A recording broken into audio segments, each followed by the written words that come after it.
Bienvenue dans cette rubrique donc dédiée à l'entretien de la semaine. Aujourd'hui, nous abordons un sujet encore trop souvent passé sous silence, la santé mentale, plus précisément au Gabon. Partout dans le monde et en particulier chez nous, de plus en plus de personnes vivent avec des troubles psychiques qui restent encore méconnus, invisibles et même parfois niés. Les croyances, les peurs et le silence entourent encore cette maladie mentale, empêchant beaucoup de se faire aider à temps. Pour mieux comprendre cette réalité, briser les tabous et ouvrir le dialogue, notre médecin conseil, Dr Angué Marcia Ipospe Mangoy, va nous éclairer sur ce sujet. Que sont ces troubles mentaux et pourquoi est-ce qu'il est urgent d'en parler? Comment la société peut-elle accompagner ceux qui en souffrent réellement?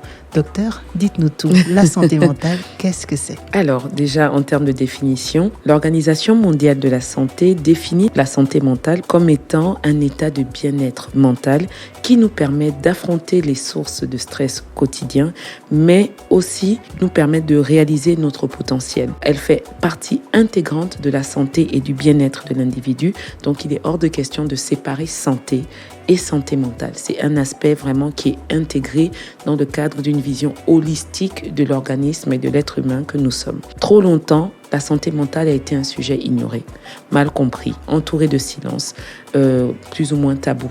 Donc aujourd'hui, nous voulons briser les tabous et libérer la parole parce que trop de personnes ont souffert de jugement en ce qui concerne la santé mentale. Briser les tabous, c'est d'abord changer les mentalités, c'est refuser la honte, c'est libérer la parole pour entrer dans la voie de la guérison et être écouté sans être jugé. Alors, quand vous parlez de changer les mentalités, c'est déjà faire comprendre à tout le monde, y compris d'abord à nos auditeurs, qu'en fait, on est tous concernés par cette santé mentale au final. Oui, nous sommes tous concernés. C'est d'abord une sensibilisation, une éducation communautaire, parce qu'on va combattre l'ignorance liée à la santé mentale, par l'information. Aujourd'hui, sur Yemi, nous voulons vraiment impacter la communauté en faisant passer ce message très simple. La santé mentale, c'est le problème de tous. Et aussi, vraiment, il faut créer des espaces de parole.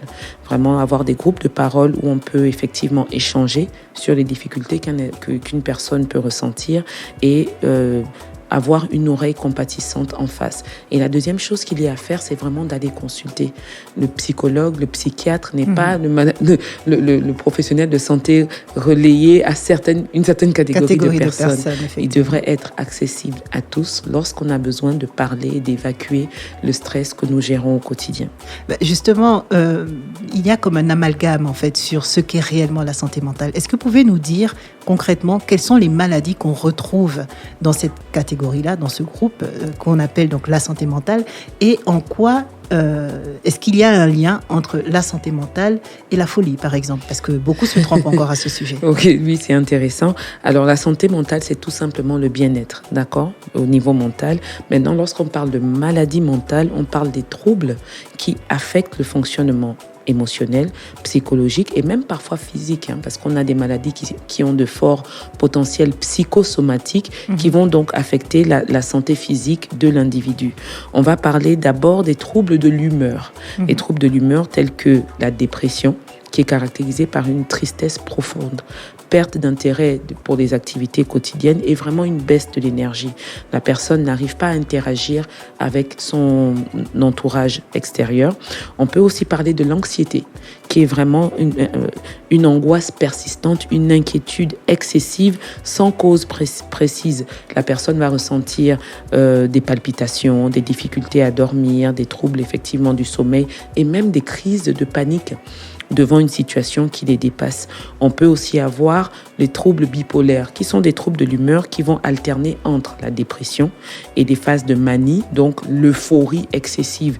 Donc on va avoir des personnes qui auront une énergie excessive pendant des jours et des jours, qui ne vont pas dormir, qui seront très agités et qui vont ensuite basculer vers une phase de dépression profonde qui peut même aller fatigue chronique peut-être. Fatigue chronique, dépression, on n'est pas intéressé, qui peut même aller jusqu'à la catatonie, c'est-à-dire que la personne ne peut plus interagir avec l'extérieur. Absolument. D'accord. Et concrètement, quels sont les facteurs justement qui peuvent emmener des gens à être sujet à ces maladies? Écoutez, la première chose, c'est d'abord les stress de la vie quotidienne peuvent effectivement nous faire basculer vers des troubles mentaux. comme la dépression, comme l'anxiété. Ça peut être le stress au travail, ça peut être le stress dans le mariage, ça peut être le stress dans la famille. Maintenant, c'est vrai qu'on a d'autres maladies mentales, parce que là, on a parlé des troubles de l'humeur, mais on a d'autres maladies mentales comme la schizophrénie, où il y a carrément une perte de la perception de la réalité. On a l'impression que lorsqu'on regarde une publicité à la télé, la publicité nous parle à nous, d'accord?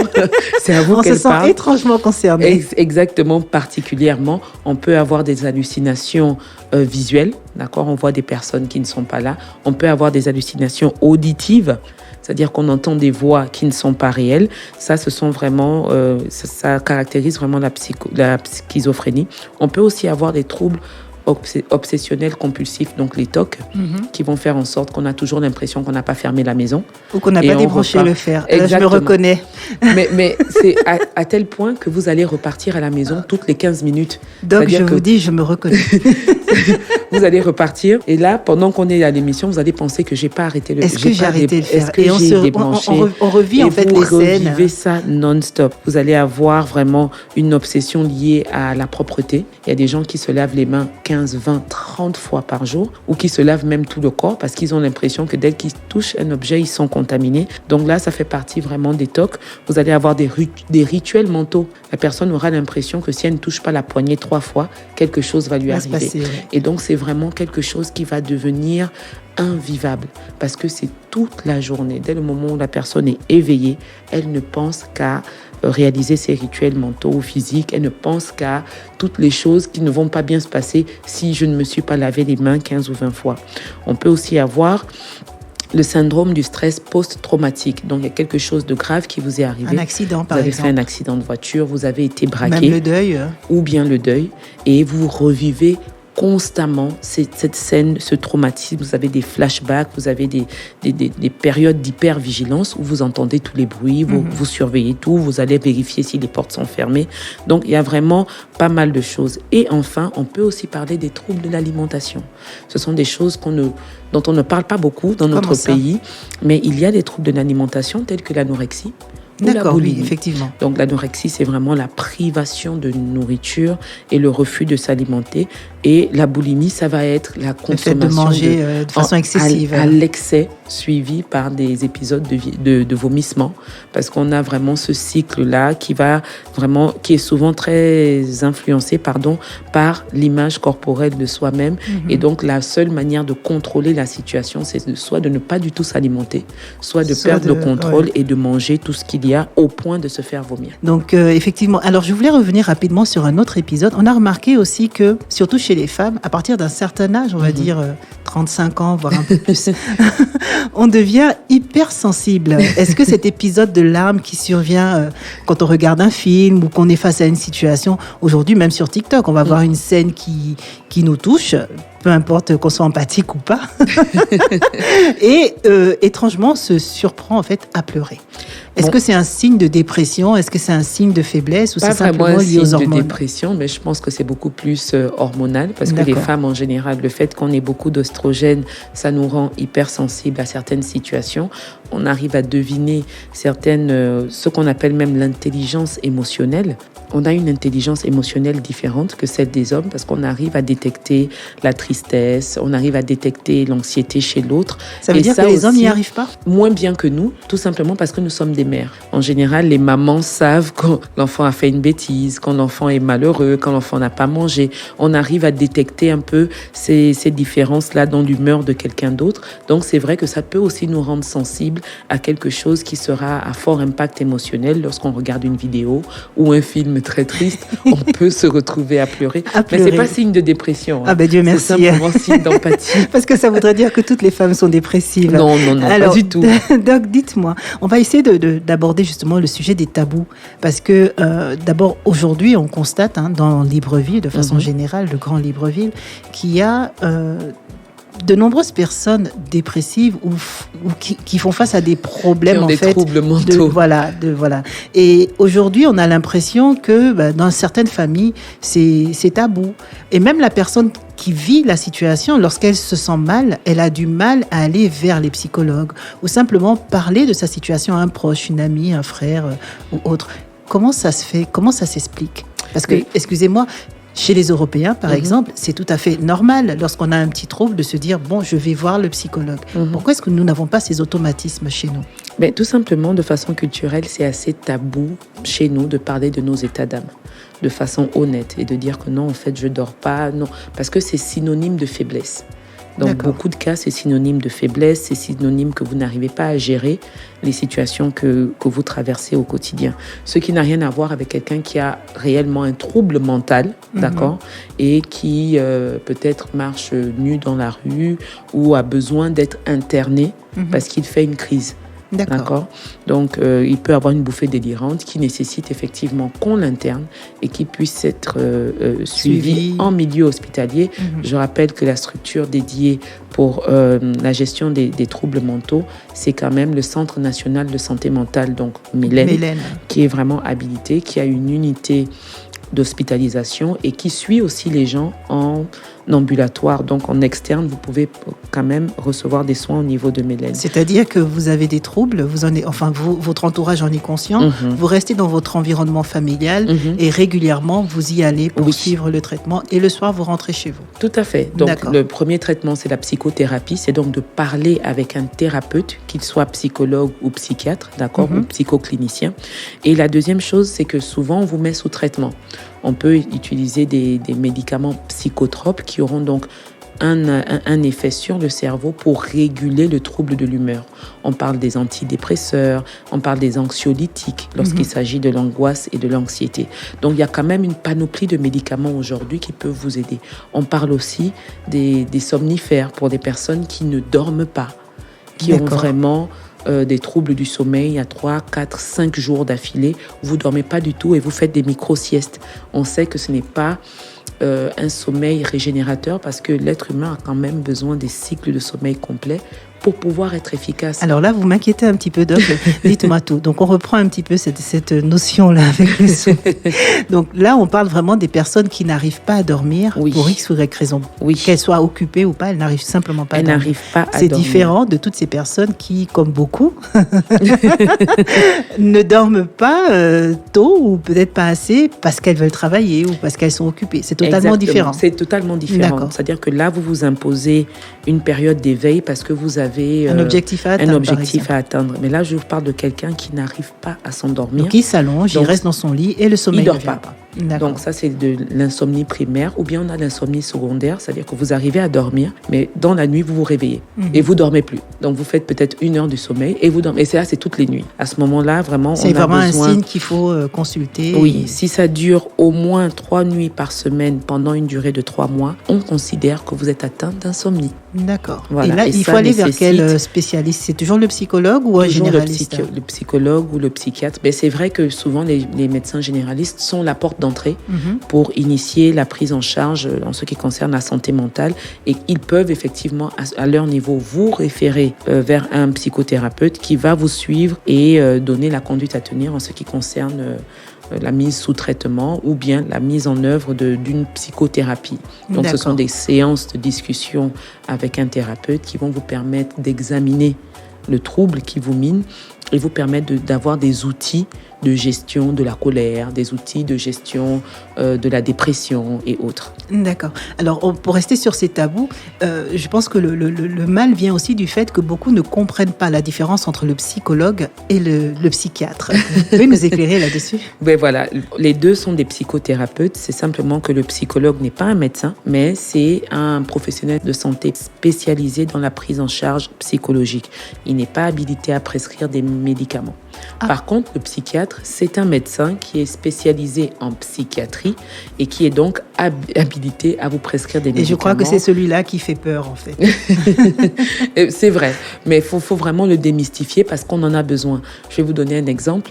Lorsqu'on fait le diagnostic de l'autisme, des troubles de l'autisme, on a besoin de l'avis d'un pédopsychiatre. D'accord. D'un psychiatre spécialisé dans la pédiatrie qui va nous permettre de savoir et de codifier et de typer le trouble de l'autisme dont sera atteint l'enfant. Donc c'est vraiment un métier au sein de notre corporation qui est essentiel, mais c'est vrai qu'il faut remarquer que dans notre pays, il n'y en a pas assez. D'accord. Alors, donc, on revient sur le psychologue. Donc, le psychologue n'est pas un médecin, mais un professionnel de santé. Et son rôle, si j'ai bien compris, c'est vraiment juste de nous faire parler pour mieux comprendre ce qui ne va pas. Il fait la psychothérapie, il peut donner des diagnostics, il peut faire des rapports de psychothérapie et vous donner vraiment et vous dire que à cause de l'environnement toxique au travail, vous avez développé de l'anxiété avec de l'insomnie et ça peut effectivement rentrer dans un rapport médical qu'on peut utiliser au tribunal. Il peut aussi dresser effectivement des rapports psychologiques en ce qui concerne les violences basées sur le genre, les violences intraconjugales. Et ça vous permet d'avoir un meilleur argumentaire sur le fait que, parce que je subis de la violence, j'ai effectivement développé un syndrome de stress post-traumatique, j'ai de l'anxiété, j'ai de l'insomnie. Donc, toutes ces choses qui vont favoriser effectivement la perte de sa personnalité en tant qu'humain et vous faire sombrer dans un trouble mental peut-être beaucoup plus grave. Même en cas de maladie. Lorsqu'on est atteint d'une maladie grave, le psychologue reste un interlocuteur de référence. Et d'ailleurs, vous allez remarquer que dans les CHU aujourd'hui, tous les services hospitaliers ont des psychologues. Parce que justement, la gestion de ces maladies chroniques est extrêmement complexe. Lorsqu'on vous donne un diagnostic en vous disant que vous avez le cancer, vous avez besoin de quelqu'un qui va prendre le temps de vous suivre, de vous accompagner et de vous écouter sur ce qui pourrait vraiment être pour vous une grosse source de stress et d'anxiété sur le pronostic que vous allez avoir dans votre cas. D'accord. Alors, pour toutes ces personnes qui aujourd'hui... parce qu'on a déjà rencontré des situations, lorsqu'on a un proche, par exemple... il y a des signes en fait qui peuvent nous montrer que quelqu'un de notre environnement ne va pas bien. Peut-être parce qu'on connaît ses habitudes et qu'on se rend compte que là, les habitudes ont changé. Comment réagir face à quelqu'un vers qui on va et à qui on dit « je trouve que tu ne vas pas bien » par excès d'honnêteté, par exemple. Et si cette personne se braque, comment est-ce qu'il faut réagir avec ce type de personne à ce moment T, ce moment lambda? À mon sens, il faut vraiment être la personne qui est capable d'écouter sans poser de jugement et la personne qui est capable de proposer des ressources additionnelles. Parce que vous n'êtes pas un professionnel de santé, justement. Vous êtes quelqu'un de la famille ou quelqu'un de l'entourage ou un collègue de travail à qui quelqu'un vient se plaindre en disant que ça fait des jours que je ne dors pas ou bien je ne me sens pas comme moi-même, j'ai l'impression d'être malheureux, d'être triste, d'être fatigué. Donc, à ce moment-là, référer la personne vers un psychologue. D'accord ? Les psychologues, on les trouve en milieu professionnel. Ils peuvent faire partie d'une unité de santé, de médecine au travail. D'accord ? Mais vous pouvez aussi les trouver en milieu hospitalier, des CHU et dans les hôpitaux.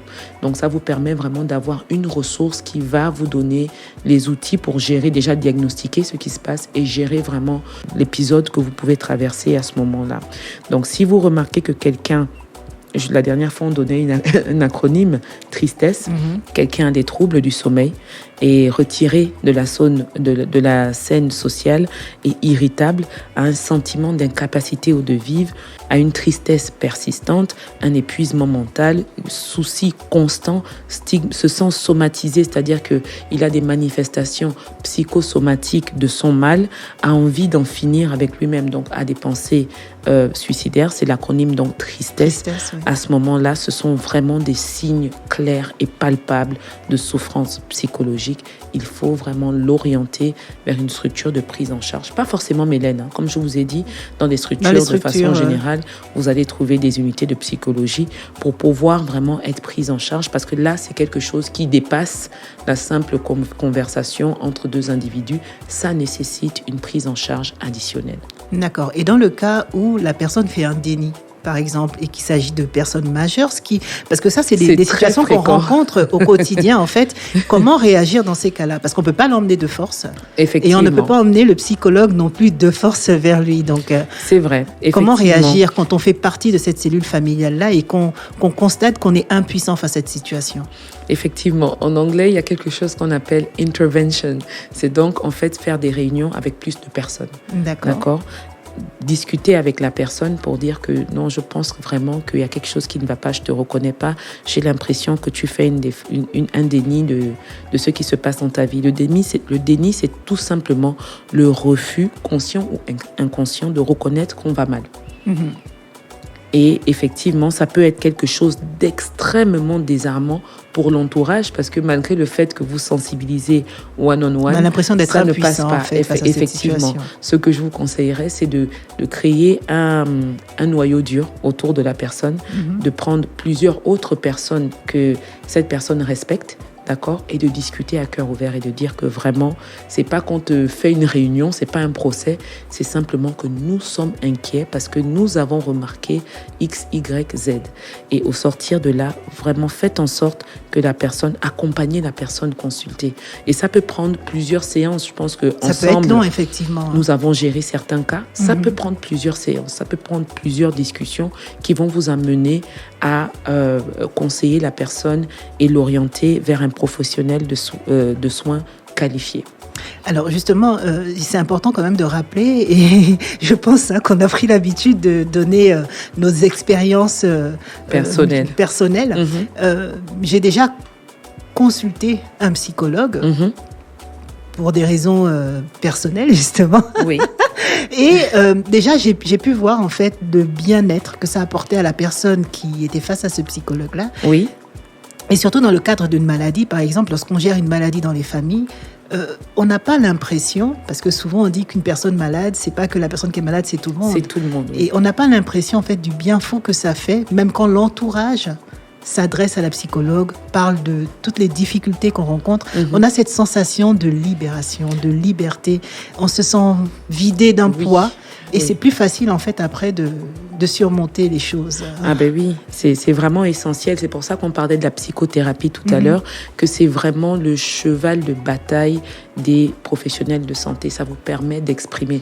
D'ailleurs, quand vous venez en consultation, la première chose que vous devez faire, c'est avoir un entretien. C'est parler. Et c'est la même chose à l'église, d'ailleurs. Effectivement. Lorsque vous allez à l'église, rencontrer le prêtre ou le pasteur, c'est d'abord, il faut parler. Il faut parler. Même quand vous allez chez les... chez les tradis praticiens. D'accord. Il faut parler. Il faut parler. Donc, peu importe où on va, il faut parler. Il faut pouvoir dire... Et la parole libère. Voilà, ce qui vous pèse pour que la personne en face puisse vous donner un conseil.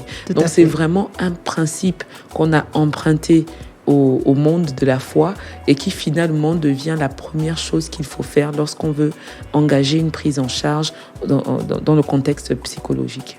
Alors, est-ce qu'il existe des bonnes pratiques pour maintenir notre santé mentale au quotidien? Dites-nous tout.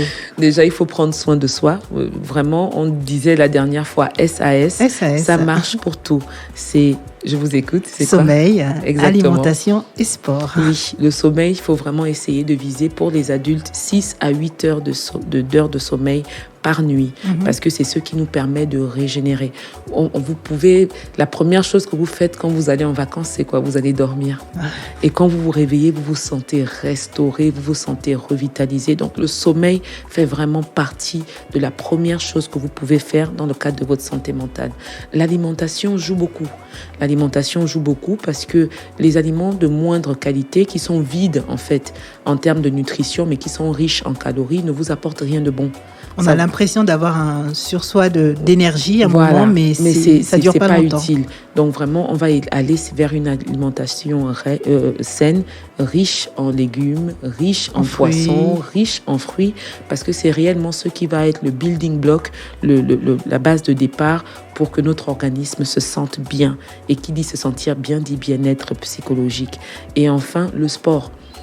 Il y a beaucoup d'études qui ont montré que la pratique de sport va vraiment changer notre cerveau, va vraiment nous permettre de nous recalibrer. Ça nous permet déjà de nous libérer, d'accord, de tout ce dont on pensait, tout le stress. On devrait s'y mettre aussi. Il faut qu'on s'y remette. Il faut vraiment qu'on s'y remette. Avec Yemi, on n'aura pas trop le choix. Oui, on le dit depuis quelque temps. Il faut qu'on s'y remette parce que là, ça ne va pas. Ça nous permet vraiment de redémarrer les choses. Ça vous permet de libérer votre conscience et ça vous permet aussi d'avoir un bain d'endorphine. Donc, ce sont tous ces neurotransmetteurs dont on a parlé la dernière fois qui nous amènent cette sensation de bien-être. L'endorphine, l'oxytocine, la dopamine, toutes ces choses vont être libérées pendant le sport et vous vous sentez mieux. D'accord. C'est vrai que vous avez fait un effort physique, mais mentalement, il y a comme une paix, il y a comme une libération. Donc, pour moi, le conseil que je donne à tout le monde, c'est 30 minutes de marche 3 fois par semaine, c'est largement suffisant. Parce que lorsqu'on fait des grands programmes, après, on n'arrive jamais à les tenir jusqu'au bout. Jamais. Alors, on rajoute aussi le côté bien-être. Oui. C'est important de profiter. Donc, aujourd'hui, vous avez des instituts, il y a des massages, il y a des petits rituels comme ça qui peuvent être faits aussi pour améliorer notre bien-être au quotidien. Et puis, peut-être pas tous les jours. Ayez des hobbies, d'accord? Oui, c'est important. Le chant d'ailleurs. Le chant fait énormément de bien. Nous sommes toutes les deux choristes. Voilà, effectivement. Et je peux vous confirmer que chanter met vraiment du baume au cœur. Quand ça va pas bien, que vous soyez un pro ou pas de la chose, chantez. Et vous verrez au bout de 10 minutes, vous irez mieux. Ça, absolument, c'est sûr. Absolument. Alors Doc, et s'il fallait sensibiliser nos autorités, par exemple, nos entreprises, qu'est-ce que vous auriez à leur dire ? Écoutez, simplement dire que la santé mentale fait partie intégrante de la santé de façon générale et nous permet vraiment d'être efficace au quotidien et de gérer le stress de façon large. La santé mentale ne doit plus être un tabou. Ça doit être un aspect de la santé qui est accessible à la population. Donc, en multipliant les structures de prise en charge et les professionnels spécialisés dans le domaine, on va vraiment permettre à la population d'avoir un nouvel accès aux soins et d'être vraiment un esprit sain pour une société forte. Prendre soin de notre santé mentale, c'est investir dans l'avenir de notre pays, c'est avoir une population épanouie, productive, solidaire et résiliente. Donc changer vraiment nos mentalités, c'est oser en parler, c'est protéger les esprits. Et en fait, la santé mentale, finalement, c'est l'affaire de tous. Alors, un mot, adressez-vous maintenant à toutes ces personnes en difficulté, qu'elles soient conscientes ou pas de leur situation. Qu'est-ce que vous avez à leur dire, Doc ? Déjà, la première chose à dire, c'est que vous n'êtes pas seul. C'est important. Vous n'êtes pas seul parce que le risque de la santé mentale, c'est l'isolement et l'aliénation. Vous n'êtes pas seul. N'hésitez pas à parler à une personne de confiance autour de vous et osez vraiment partager votre expérience. On vous encourage à vous tourner vers les professionnels de santé sans honte, sans peur, parce que c'est vraiment essentiel pour nous qui animons cette émission, que vous vous sentiez bien chez vous et bien dans votre tête. Parfait. Alors, en conclusion, la santé mentale est un enjeu fondamental pour le bien-être de chaque individu, mais aussi pour le progrès de notre société tout entière. Il ne s'agit pas seulement de prendre en charge des troubles spécifiques, mais de reconnaître que le bien-être physique, psychique est une composante essentielle de la santé globale.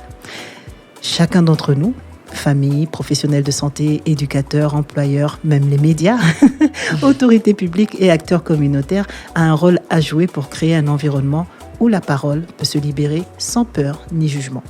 Briser les tabous autour de la santé mentale, c'est ouvrir la voie à une société plus solidaire, plus attentive, plus résiliente face aux défis de la vie quotidienne. Il est temps d'agir ensemble, d'agir de façon générale, de sensibiliser, d'informer et de construire des solutions accessibles pour tous. La santé mentale, c'est notre richesse collective. Protégeons-la, cultivons-la et faisons-en une priorité nationale. Merci à vous, chers auditeurs, de nous avoir écoutés. Retrouvez l'intégralité de notre entretien sur nos différentes plateformes. L'émission sera rediffusée tous les jours de la semaine à 11h sur Urban FM. En attendant, Doc, qu'est-ce qu'on leur dit ? À bientôt. À bientôt.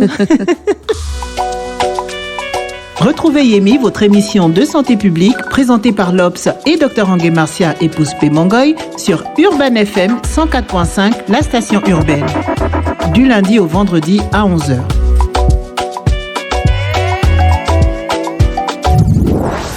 Vous écoutez Urban FM 104.5. Urban FM 104.5.